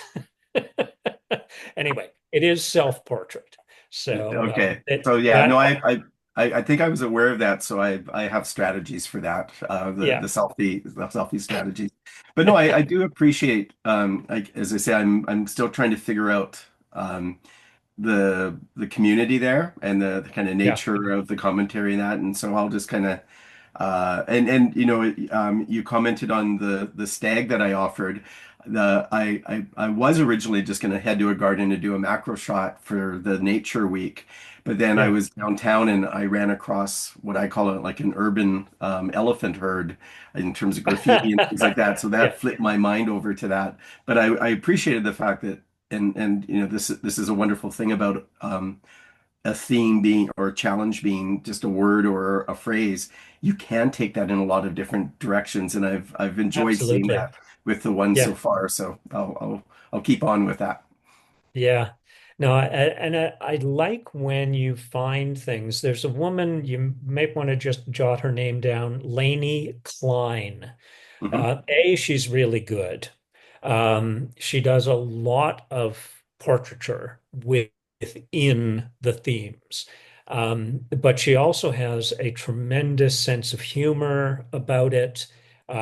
She is somebody who will comment on your work. So I probably follow, I don't know, 80 or 100 people. Not all of them are active any longer. And so I do go through now and again and go, oh, I should take this person out. I should take this person out. But you develop sort of a core group of people who are going to comment on your stuff sort of week in and week out, and cultivating a group that comes from different perspectives. You like their work, but they're really quite different from the things that you do. Yeah. But the first time that I made it into the 52 picks, suddenly your community opens Hmm. because people really take a look at those every Thursday. And I found sort of going through each week, looking at the 52 and go, are there things here where, oh, I really like this shot. Now let me see what else they've done. Is this somebody that I would want to follow? And you do have to put the work into it. So I'm lucky, I'm retired, and so I can spend more time doing this. But I probably comment on 60 people a week. Hmm. And so normally there's 40 to 45 people who are participating who I follow. And then I look at the 52, and sometimes I find some other things. And there's the group of Toronto photographers, and I comment on all of their stuff because I sort of coordinate that group. And anytime I see a Toronto shot, I check, okay, this person, it does say they're from Ontario. I'll mention to them that we have this group. And I don't know if there's a specific Vancouver group, but there are a fair number of Vancouver photographers who are part of Canadian Framers tag. And so just finding a group of people within it, it can be a lot of fun. It takes a Yeah. bit of time, but Yeah, and I it's all think worth it. what you discover over time, of course, is that you know you begin to connect with the community of folks, And in a Yes. similar way, over now, I think approaching 2 years, the community and weekly, like, you kind of get a sense of the folks who are actively participating. You get a sense of the style and the approach. You recognize when they are taking departures or just trying something completely different from what they typically Yep. offer. And you see, and you kind of see growth and new people coming in as well. But Yeah. I like that, once you actually connect to the community of people, then it becomes more interesting. So, Yeah. I think one of the things, I mean, I've only been part of this Zoom group once before, and I let you know a couple of things that I find that don't work for me in weekly. I don't like free flight at all. Um, but I don't participate every week, and generally I like to take a look on Sunday at what has been submitted. And then I decide, are there 5 photos here that I actually feel I want to comment on? And generally, I don't want to comment on something that I don't like. So I tend to be positive. It's not like I've never done one that had free flight as the my decision in it. But to some extent, that was created because I put in an image and then went, oh my goodness, now I have to comment on 5.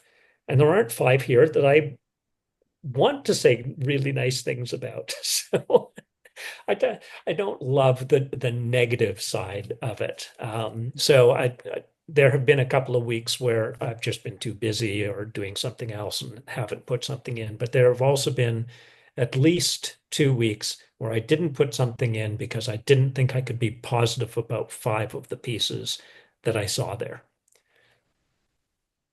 And I don't really want to spend my time bitching at somebody about their work. So, Yeah. Yeah, I I think mean, a conversation photograph as opposed to just thumbs up and thumbs down. Although I see yeah. the logic with it, if you're going to keep keep the image up there or something like that, there is an incentive going on. Oh, yeah. Yeah. I agree with you though. That's yeah, the free flight thing isn't the best thing way to go Yeah. about. The other thing that I find really intriguing is that if you put something up early in the process and you can't yet get to the space where you're putting in a comment that counts toward you staying or not, and you get either some likes or you get people saying, "Oh, I like this," or in the case of the last one that I put in, the person just listed off 7 things that they didn't like about the shot. But because they commented earlier, it wasn't part of the count in the end. And so, okay, well, that person who didn't like the shot didn't say free flight, and it wasn't in this component of the site where things actually get added up. Um, so it has its sort of oddities to it, but mm, generally, if there's a week where I look at the stuff and go, there aren't 5 shots here that I really want to praise significantly, or at least say, yes, I think there might be something here that I might have done differently, or whatever, but I still think this is a valuable piece. Thanks for putting it in. I enjoyed looking at it. I don't want to participate if I have to be negative. Um, and I I think don't yeah, and want to I, be say falsely positive positive. about it from the get-go. Start out with something positive. Yep. And then if I'll free flight something if it's just way over the top or whatever. So, but I try to yeah, see something positive, good about it. Yep. and I guess I want to swap in the word critique because in like Yes. what's really important to me, like, so for instance, as I say, I'm still calibrating to figure out how within, the community within 52 frames. Yeah. I'm yet to feel that people shred, like that, shred away. I feel no pain. Yep. It so far, and maybe I'm yet to be fully shredded, and I'm looking forward to it. But the critiques, like over time, what have discovered happens is the critique gets a little bit more engaged, like as you Yep. get to know people and people get to know you. Yep. they have more reference to you, so the critique becomes more incisive and insightful potentially Yeah. when they're good. There's also like I think if people are just negative without like providing at least some positive encouragement or constructive critique to say, well, you've done this, you could try this, then it's maybe drifts more into just a subjective opinion as opposed to a critique. And the Yeah. thing about so much of this work is like when you put your pictures in front of internet strangers, and you two aren't strangers as much anymore, so you develop community this way too. Then over time, I think it transitions into something else. But we're crossing a lot of kind of cultural diversity, language diversity, and other things within these groupings. And then you have people who are in very different stages of, or just in different paths in terms of what they are doing with photography. Yeah. So figuring all of that out, I think, over time it gets better as you start to, as you said earlier, you have a group of people that you are participating with, they become the core. And the same thing kind of happens in weekly, I find. So there's a really good core, and what's quite remarkable in the community there is the depth, or let's say the length of time some folks have been actively participating. And it's pretty active in terms of discussion groups compared to most other places that I've seen, Hmm. that have a similar kind of structure, certainly on Flickr. So that's been, for me, it's been personally helpful because it's kind of driven my attention to things that have been useful for me to pay more attention to and make improvements. Or it's attracted my attention to things that I realize, well, no, that's just a thing I do because that's a choice in my style, Yeah. and kind of think of those differences. But I do actively look for, I'll go through the photos in a week, and I'm looking both for ones that well, first of all, I have something to say about it, whether positive or critical or critiquing. But if I'm offering a critique, I'm only doing it from a point of view of this is what I see. Here are things that could improve, not I don't Yeah. like.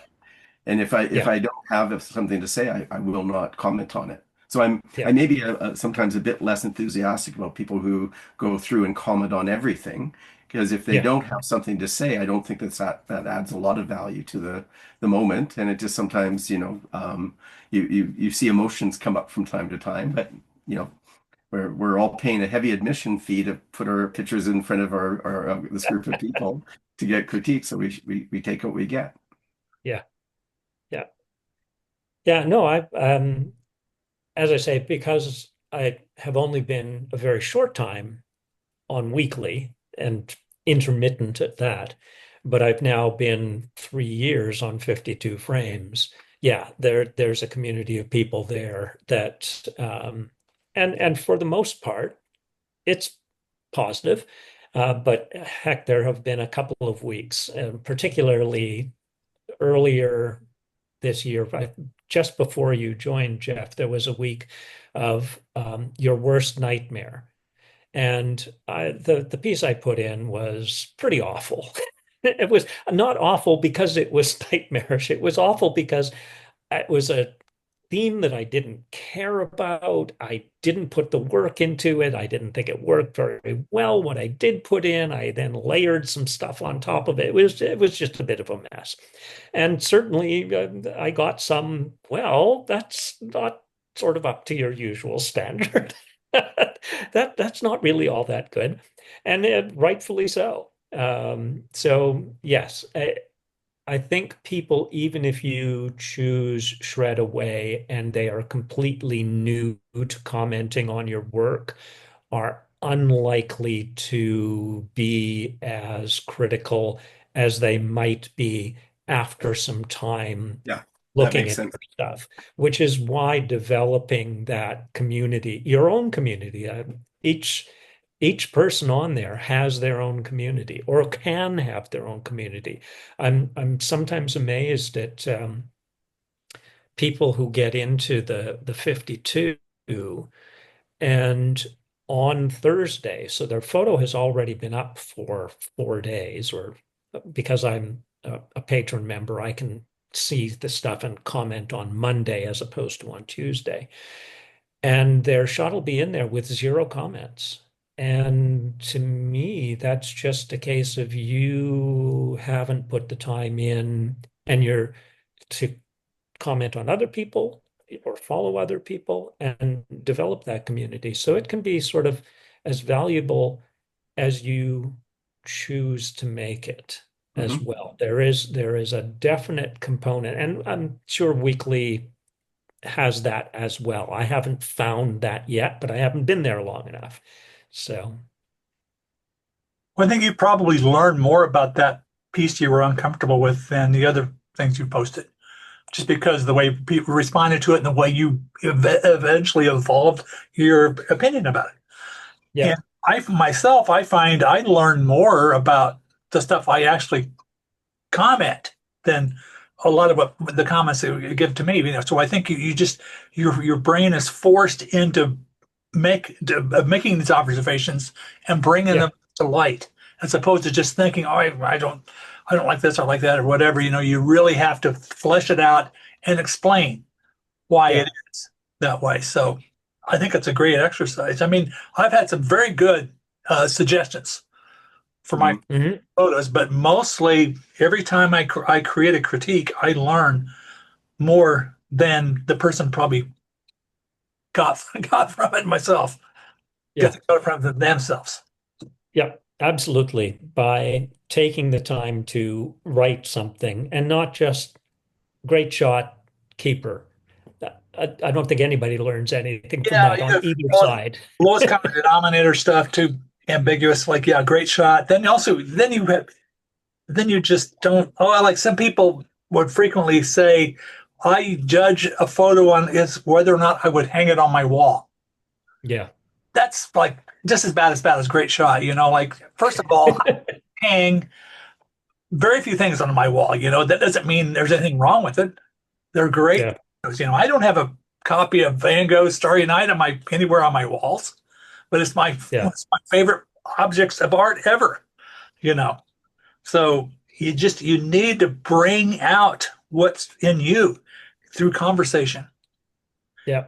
And the best way we do that, other than what we're doing with Zoom right now, is to make these comments. And these Hmm.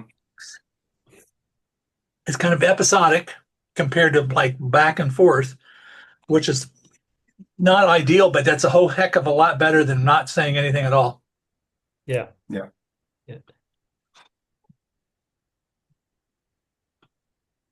But Speaking of which, we were not saying anything at all there for, I don't know, 15 seconds, and it felt uncomfortable. yeah, I'm trying to think. There was something I was going to bring up, and I just remembered it too. Somebody was commenting on one of the discussions about some photo being offensive.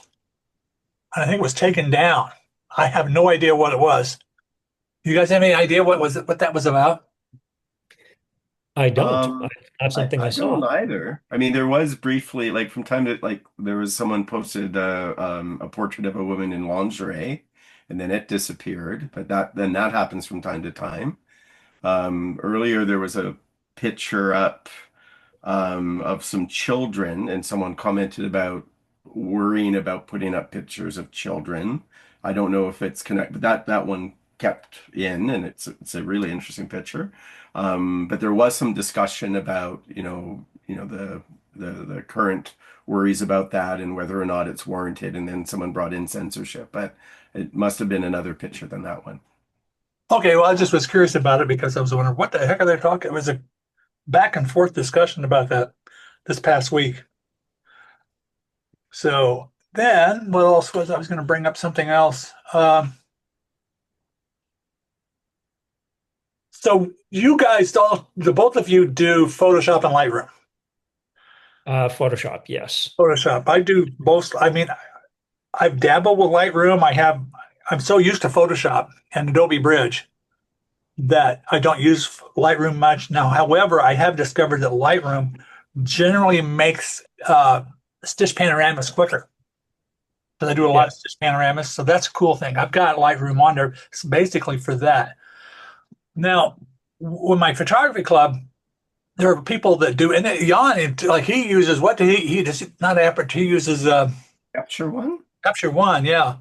And there are two or three different processing pieces of software that my photography club uses. So when you're trying to communicate to people, here's how you can do this or that.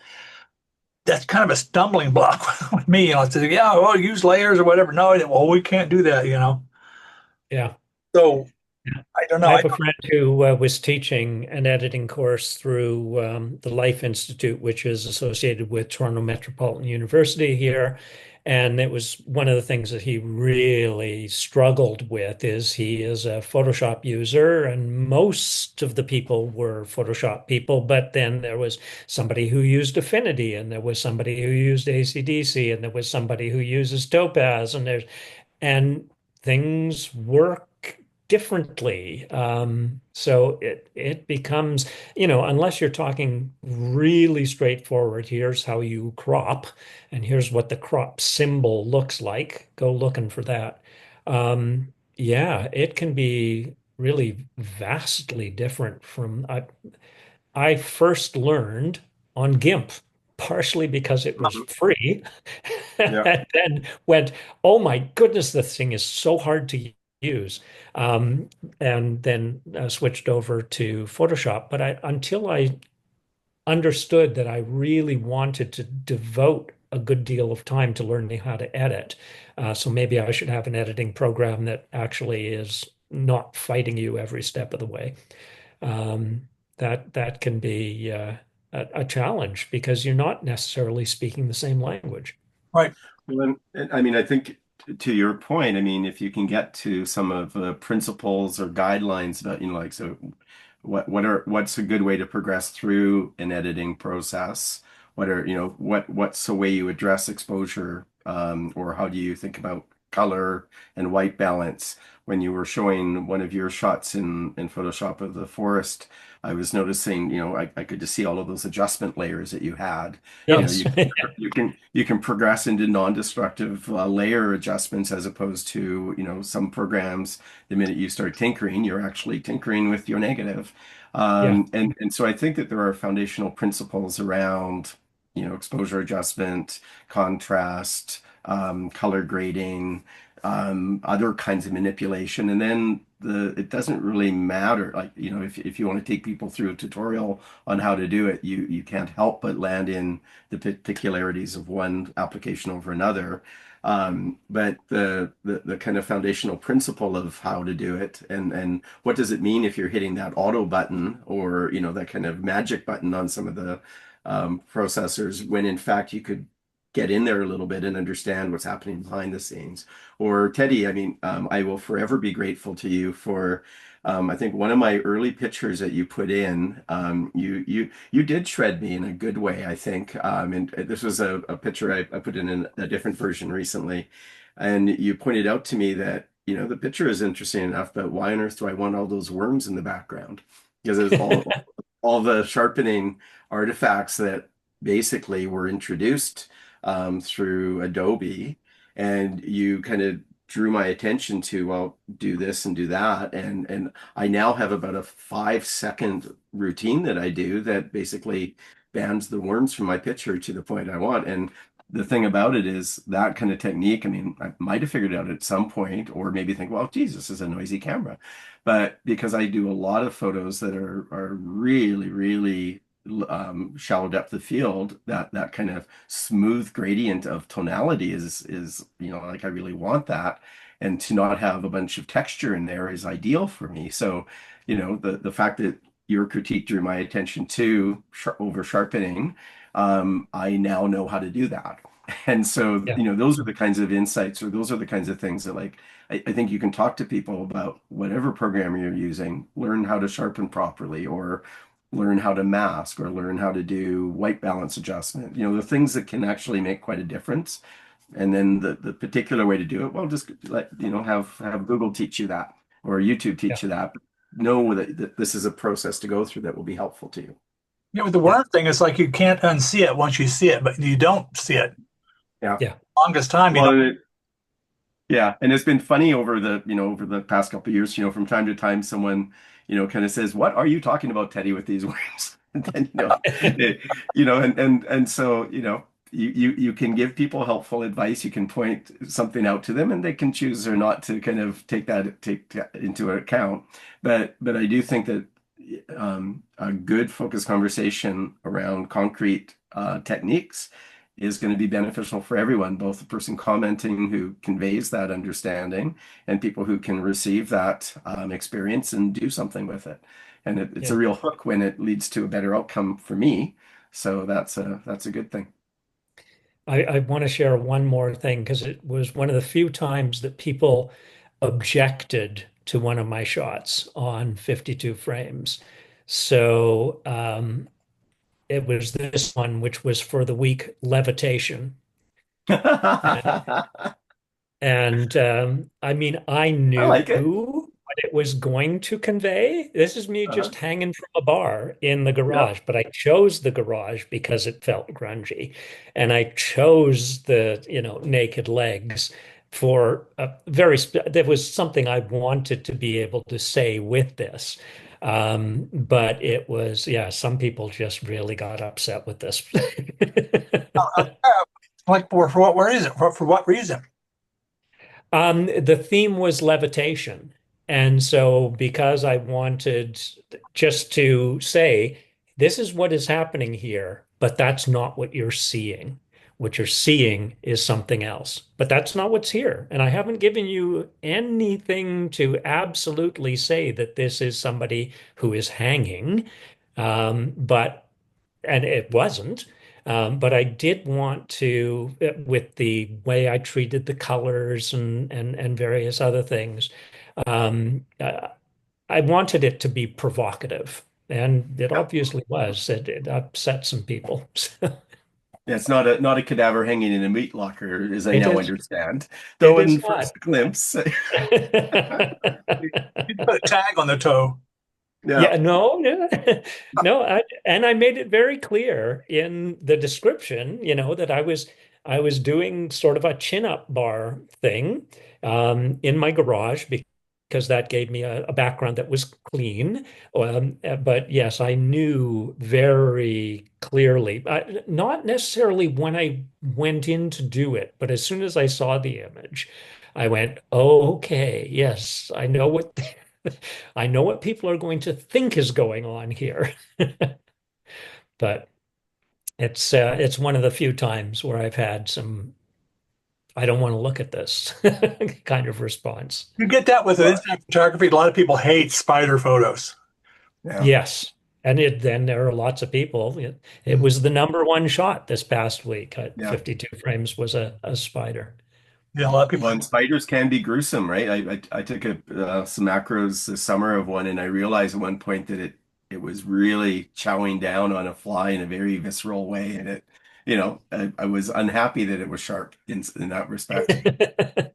I got a sequence of a praying mantis eating a bee. He eyes first, you know, Oh, but I thought, man, it would be very disturbing to a lot of people. But lastly, before we get out of here, have you guys updated to Photoshop 2026? I did sure. my updates. No, I I am don't think I not have currently, that no. that one. Because I updated just a few days ago and I lost all of my actions, all Oh lost my. workspaces, a lot of other things. I had to reset even presets and things like that. And I didn't even consider the fact that there might have been some backup file I could have come up with, and maybe I could actually find one. I found it as a good opportunity to kind of redo all my actions because I think I know more about what I'm doing with them now than I did, 10 years ago when I made them. So Okay, so these are your own actions as opposed to ones that somebody else has that's designed my own and you action. just make use of. Okay. Because I know a while ago there was an action called Painterly, which I used to use occasionally. And simply because Photoshop had moved where certain things happened, Painterly just fails now. And it was a massively complex action, must have had, I don't know, 150 components to it. And it's gone. Um, Well, if you haven't updated to 2026, I would recommend you back up whatever file that might be in. yeah. Because I have a loop deck, which is a device that has dials on it and stuff, so you can do a lot of stuff in Photoshop with loop deck. And I thought loop deck was broken because I couldn't find the actions. It never occurred to me that Photoshop deleted them all. Yeah. Yeah. Surprise. Yeah. Yeah. This this new version it fixes a bug and destroys all your actions. Somehow they don't give you that. Mhm. Could have been in the process. Maybe I reset on my preset. I don't know. My preferences, who knows what. One thing you might want to quickly check. I mean, it sounds like you kind of recovered and then got some benefit by redoing it, but in a lot of cases, there's a plist file somewhere that has all those settings, and they would have incremented, so you might be able to recover those. And I'm sure the community online would. There'll be other people who have discovered the same surprise and have found a way back. But I bet there's a plist file or some setting file that's Yeah. been saved, and then a new one has now been established. So you might be able to recover it. Yeah, it was like a brand new version of Photoshop. You know, the part where I don't know if you guys ever worry about it or not, when it asked you to save as, but it's going to save a copy. Yeah. You can turn that off so you have legacy saving. That was back again. So I couldn't, the JPEG option was not available in the dropdown unless you saved it as a copy, which is the default Photoshop setting. I mean, it's just all this stuff got turned off. Hmm. But I really like what it's doing, though. I mean, I like what 26, how it's working out. Other than that, the in general, pretty good. And I don't know if you've used the Firefly stuff with where you can buy credits. You know what I'm talking about? The AI stuff that you can only use so many in any given month. I tend not to use much in the way of generative fill or anything. I did for one project. I was building an ABCs book for my granddaughter, and because a number of the shots that I wanted to use were vertically oriented and I needed a horizontal version, I had to do some expansion. But generally, I know people who use it a fair amount really get annoyed at the credits and then you're out of them and you would have to buy more. I'm already paying a subscription. What the hell more do you want from me? Yeah. So we're after 3 o'clock. You guys have anything Yeah. else to say?